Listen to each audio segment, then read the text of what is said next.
Вчера в парламенте вот открытая часть вашего заседания комитета, одного и второго было слушание, потом продолжились в закрытом режиме. Понятно, что не обо всем, наверное, вы сможете сказать, но хотя бы немного расскажите, что же было за закрытыми дверями. Ну, понятно, любопытство есть, конечно, у людей, о чем мы поговорили. Естественно, я не могу обо всем сказать, но единственное, что я могу сказать, мы все пришли к мнению, все присутствующие стороны, и те, кто представлял силовые структуры, и парламент в целом пришел к мнению, что нам необходимо укреплять нашу внутреннюю безопасность. Как вы знаете, в ближайшие годы еще мы ожидаем парламентские выборы, и вот эта вакханалия, что была вот на этих выборах, мы больше не допустим. К этому мнению пришли все стороны.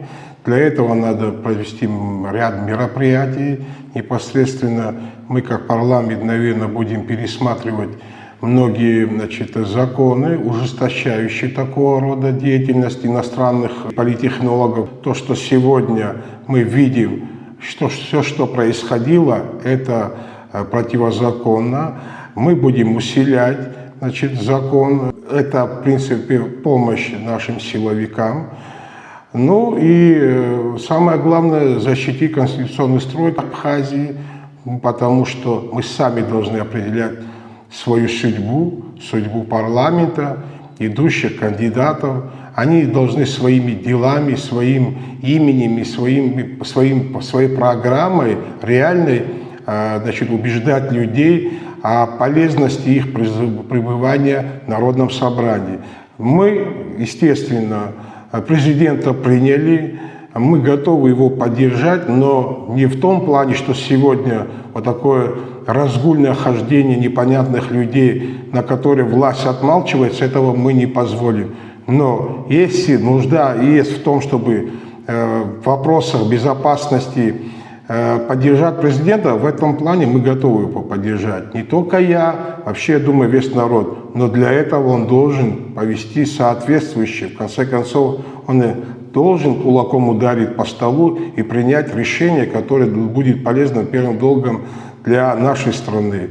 И, естественно, что будет полезно для нашей страны, будет полезно для взаимоотношений между Россией и Абхазией. Иван Валерьевич, в открытой части вчерашних слушаний вы говорили о том, что готовы передать документы, имеющиеся у вас в службу госбезопасности, в прокуратуру. Удалось ли передать эти документы? Да, документы, необходимые документы, огромное количество бумажных носителей мы с сопровождающим письмом передали и в службу государственной безопасности, и в прокуратуру.